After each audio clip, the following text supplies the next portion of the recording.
আমাদের এই কাকা একসময় ঢাকা চাকরি করত। তো উনি চাকরি ছেড়ে বাড়িতে আসার পর নার্সারি দিল।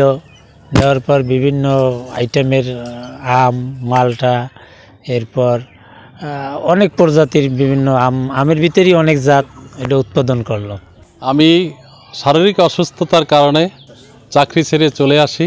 আসার পরে আমি নার্সারি করা শুরু করি। তো আমি আলহামদুলিল্লাহ এখন শারীরিক অবস্থা ভালো আছে এবং আমার নার্সারিও আরও সম্প্রসারণ হয়েছে।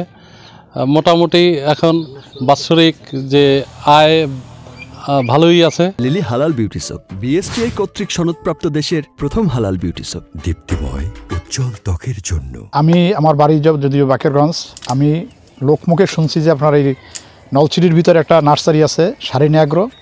আমি একবার ঘুরতে আসলাম দেখার জন্য।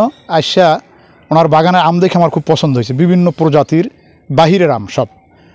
তো আমি তখনই তার কাছ থেকে বললাম যে আমার কিছু চারা দিতে হবে। আমার জায়গা করা ছিল, আমি তার কাছে চারা নিয়ে 2 বছর আগে 2 বছর আগে চারা নিয়েছি। আমার নেওয়ার প্রথম বছরই চারায় আম হয়েছে, কিন্তু আমার বেশি হয় নাই, কিন্তু এই বছর পর্যাপ্ত আম হয়েছে। ভাইয়ের বাগানটা আমার খুব ভালো লাগছে, যেহেতু সুন্দর সুন্দর পেঁপে গাছ, তারপর আম গাছ, ঠিক আছে, বিভিন্ন পদের চারা আছে, আমার ভালো লাগছে।